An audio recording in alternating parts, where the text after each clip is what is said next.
This is the Lone Creator YouTube. We hope this video helps. You'll start by opening the event you want to update. This saves time and targets the right card. Once the event dialog is open, confirm you have a suitably sized JPEG or PNG image and decide whether to upload from your device or drive. Make sure the event has editing permissions, otherwise you cannot attach files. Doing these steps first avoids interruptions later, and it ensures the image will display correctly on both web and mobile clients. Now attach the image.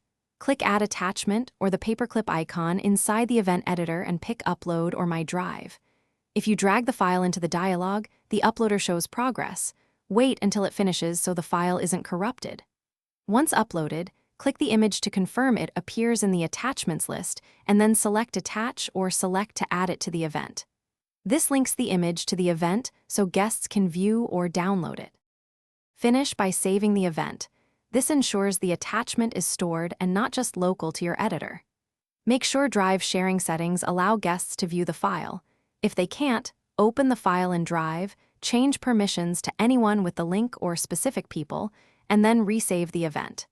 If upload fails, reduce the image size or switch formats from PNG to JPEG, then reattach. These final checks prevent access issues and make the image reliably available to attendees. Thanks for watching. Consider subscribing if we helped you.